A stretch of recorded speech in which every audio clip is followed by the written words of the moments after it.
Average বা গড়ের একটা অঙ্ক নিয়ে এসেছি। 60 কেজি ওজনের এক ব্যক্তিকে নতুন একটি ব্যক্তির বদলে রাখা হয়, তবে কিছু ব্যক্তির গড় ওজন 1 কেজি বৃদ্ধি হয়ে যায়। যদি নতুন ব্যক্তির ওজন 85 কেজি হয়, তবে মোট ব্যক্তির সংখ্যা কত?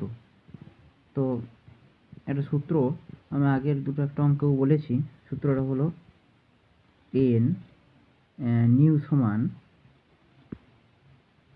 Old plus n into average difference. তো এখানে নিউ মানে নতুন ব্যক্তির ওজন কত বলেছে, 85 কেজি লিখে দিলাম। ওল্ড কত ছিল এখানে, 60 কেজি। এই আমার নাম্বারটা কতজন আছে সেই নাম্বারটা জানতে চেয়েছে। আর অ্যাভারেজ ডিফারেন্স কত বৃদ্ধি পাচ্ছে, 1 বৃদ্ধি পাচ্ছে, প্লাস 1। তাহলে 85 এদিকে এলে এদিকে হয়ে যাবে -60, আর n আছে সমান n হয়ে যাবে। তো তাহলে n সমান কত হবে, n সমান এটা হবে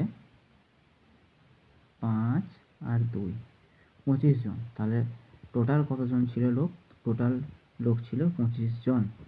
সঠিক উত্তর কত হবে, অপশান ডি।